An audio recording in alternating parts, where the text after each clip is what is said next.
I hear your heartbeat. I see your eyes poorly hiding, glistening wonder, peering and shining into mine, and I feel you. As you move closer, and since you refuse to stop your stare, you haven't touched me, yet my body is responding to your presence. Taste me and see. Bravely drink deeply from my teeming chalice of intoxicating glory. Let me trickle into your soul. Feel you as the kind of woman you never knew existed. I wonder if I'll go down smoothly, if I'm tailored for your taste, if my fermented truth will be strong enough to inebriate you, if the effervescence from my essence mixing into yours is evidence of your incapacity to deny what you feel for me. Will one be the other's dangerously addictive concoction with which we will toast to forever? Have I been set aside for you? And if it is such that I am enough to fill you with the liquid courage to reveal yourself to me, that means you are not only you, but you are him, and I have longed for him.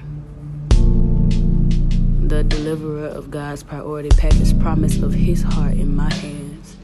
Him, whose existence I have protected in my spirit, hence the embers that glow beneath the lost love pile, hidden behind my hopeful eyes. Him, who'll cradle my fragility in his rugged hands, rock me in the comfort of the surety of his love, lay me down on pillows of soft promises where I'll drift into the sweetest slumber, dreaming of beholding his face, only to wake and find him next to me. Him, who'll refrain from punishing me for being trusting, but rather touch me knowing I'll crumble beneath his fingertips, then catch my falling parts before they touch the ground, force me back into myself and into oneness with him and the God who gave him the authority to keep me together.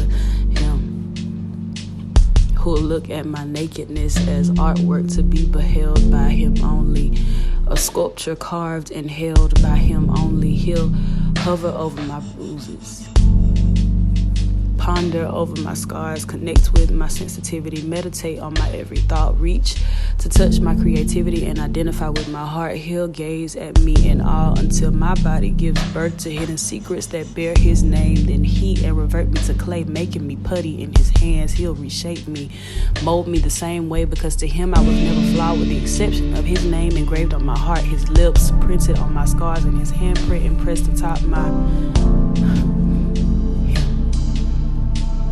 who'll reward my exposure in the sacrifice of his pride on the altar, built on the parts of him he's always tried to hide. And as our love smoke stains the sky, he'll reveal his abdomen to unveil the space his rib once occupied before God fashioned it into me. Him, whose walls I burn and whose love is a fortress around me, who released his smile to me and entrusted me with his fears, who sheds his brawniness in my sight and rests vulnerably and defenselessly in my arms that are anointed to form a shield of protection around him. Be with him, shakes down, settling it, blows up mediocrity. He I will forever be thankful for obeying and conforming to the ways of God, for walking in his ordered steps over the threshold that led him to me, for sipping from my cup when the loss of control made his bones cold with terror, for believing that God would restore him with warmth he's never experienced if he trusted him more than he trusted himself.